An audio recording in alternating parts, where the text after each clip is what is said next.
मेरा नाम मोहसिन उर्फ लंबा है। समनाबाद बस्तामी रोड का मैं रहायशी हाँ।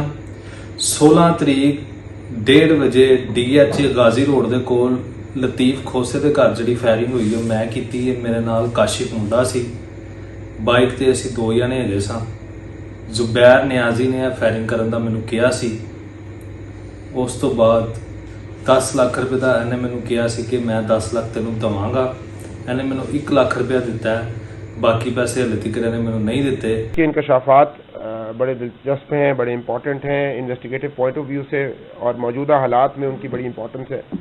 उसने हमें ये बात बताई है कि he was given money by Zubair Khan Niazi and he then conducted this action. उसने फिर ये काम किया, ये फायरिंग की।